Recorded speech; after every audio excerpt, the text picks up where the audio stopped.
8th week. You know, a lot of people thought that after graduation you're done. Nope, you gotta go to Airman's Week. Something that's new that they implemented, like, I want to say maybe a year and a half ago. Basically, you go into a completely different flight into the old dorms, the Det 5 dorms, I think that was, but and they suck because they only have 8 shower heads and like 6 stalls, so that was garbage. Anyway, um, you go there and it's kind of like they group you with people as the same, they have the same AFSC as you. Um, I met some really cool people though in Airman's Week, and I have people in my flight that I would never ever forget. Like, I love those people. I never thought that I would be like that, but I'm gonna miss those people.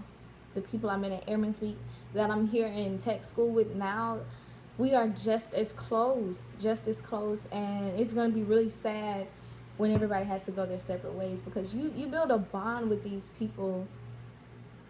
And a lot of people are like, oh no, I'm gonna just be under the radar when I go. I'm not looking to make friends. Okay, you say that now, but you'll hear your MTI say nobody makes it through BMT alone. And that's true, because I'll tell you right now, everybody comes from so many different walks of life. Everybody has their different struggles. Everybody has their different strong points. It's like, it's impossible not to be inspired by somebody that you meet, or not to inspire somebody that you meet, because everybody's situation is so different. You take a little bit from everybody around you, and it like molds you into the ultimate survivor. I mean, that sounds cheesy and corny, but seriously, when you're down to your lowest point and you're feeling like you don't even know why you're there anymore, it's those people and what those characteristics that you've taken from them that build you back up and remind you that you came here for a reason, and that you all have the same goal in mind. So keep that in the back of your head when you go there and you're like, oh no, I'm not going to make friends, because everybody needs somebody at some point. Somebody, you may not need anybody, but somebody might need you, and you have to be willing and open to be there for them. Like, you have to be that wingman for them, because you never know. I'm gonna stop with the sadness, but I'm gonna miss those people. So, like, somebody asked me about PT. When I first got to BMT, we were not yet on the summer schedule, so we were doing PT in the afternoon in the hot, humid heat of Texas. And don't get me wrong, I'm from Mississippi, so I know about the humidity and the heat, but this Texas heat is like none other. I'm so sick of it. Like, I'm so ready to go. But then I want to say maybe second week, we switched the summer schedule, which is we got up and did PT first thing in the morning. 5:45, wake up. By 6 o'clock, you're down there doing PT. So, was PT hard? The only thing that was hard for me in the beginning was running, because I suck at running, and I still suck at running, and I hate running. But so do a lot of other people there. Some people struggle with push-ups and sit-ups, but everybody, like I said, has their strong suits, has their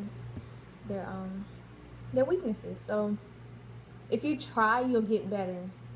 Like, you have no choice. You're doing PT 6 days a week for 8.5 weeks. You'll get better.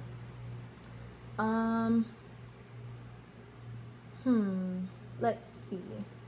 Is there anything I forgot to mention? Oh, eating at the DFAC. So the first couple weeks, I'm pretty sure I starved myself. Yeah, because one, it was so fast paced. I'm too picky with my food because I'm a foodie. Like, I want to, like, oh yes, weigh my options here. Pasta, or do I want some chicken, or like, what do I want? It was too fast paced for me to be picky. So I usually ended up not getting enough, whatever. But then you get used to it, because as the weeks go on, new flights come in, baby flights come in, and the attention is taken away from you and put on them. So people are like, the MTIs are like screaming at them and rushing them, and you're like over there looking like, I don't miss that. So, you know, as the weeks go on, you get more and more time to eat. So I wouldn't worry too much about that. But you do have to get 2 cups of liquid at every meal. You do have to finish them. If you're not used to drinking that much, because I wasn't, I was like, oh my God, I'm getting full off of this water. Like, you'll get used to it. It'll might make you feel sick a few times at the beginning, but you really do need that to hydrate that much. It is really necessary out here in the heat, because a lot of people, I saw a lot of people get sent to med hold because heat related what do you call it, illnesses. Like, some people had heat strokes, and you don't want to get sent to med hold because you're not hydrating. You know, they give you a minimum, like, you're supposed to drink 8 canteens a day, right? Some people never drink 8. Drinking 8 canteens for somebody of my small stature is a bit much, but I would do about 4.5, 5, and that was good with me because I never felt like I was gonna pass out, and I never did. So I was hydrated enough, you know, for me. So let's see. I'm not sure if there's something I'm not hitting on. I think that's pretty much it for my experience. I mean, as far as the actual dorm life with the people in my flight, there was drama every now and again, but in what situation when you put a group of people together is there not going to be any drama? Like, there's still drama here in tech school, and there'll still be drama when you go operational. I just you have to know who you are. I know who I am, so I'm not easily persuaded by people. If you want to go and do that, and you know you're not supposed to be doing that, don't try to drag me along with you, because I ain't going. Look out for yourself, but also look out for the people around you, or at least try to. You cannot make people do anything, though. Everybody there is grown, and they need to be held accountable, because when they go operational, nobody's going to be holding their hands. So all I can say is make good decisions, because if you don't, eventually they will catch up with you. Sucks to suck. Let's see. One thing I hated about BMT, besides the drama that was in my flight, was being out in the elements, meaning out in the heat. Out in, some days it was cold and it was raining, and it was like, oh my God, is this winter? Like, what is this? Being out in the elements was like the worst part for me, because the heat is so draining here. And out in it all day, every time you have to go somewhere, you're walking there. Like, eventually, you know, you got used to it, but the heat is something you kind of don't get used to. So that's something to keep in mind, I guess. As far as like your hair, for people, I know they had hair questions for the first 2 weeks. I don't know if I said this in another video or not. I don't know, but I wear my hair in braids. I got my hair braided by some African ladies before I left, and my braids were on fleek, always on fleek. And they would last me about 2 weeks, because my hairstyles usually don't last that long anyway. So then I just started rocking like the 2 braids back into a bun, or just, you know, side part in the bun. And that's usually what I did. I always, you know, tied my hair down at night so I could just rip off my scarf, hair be on fleek, and I'd be ready to go, because you don't have time in the morning to, If you can get your shit together the night before, I'd advise you to do so. Another thing, let's see.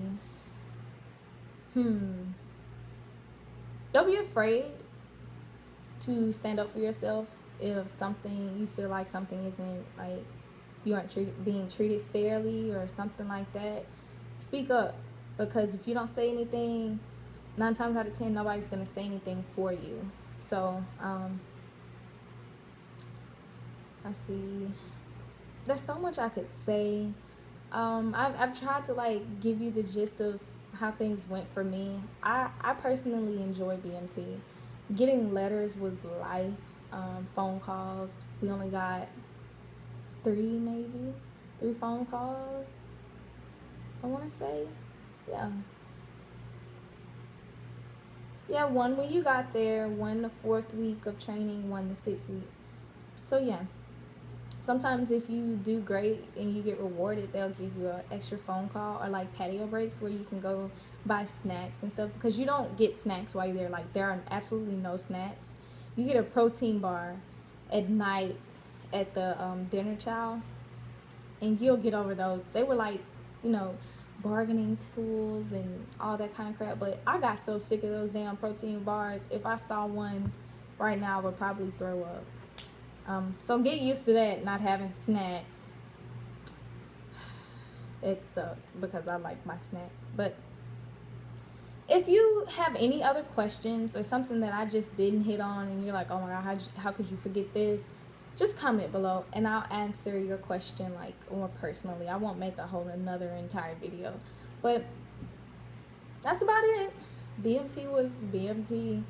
I still think it's the best decision I've made thus far in my life. And I'm excited to see, you know, what the Air Force future has to hold for me. So, like I said, any other questions, just comment below.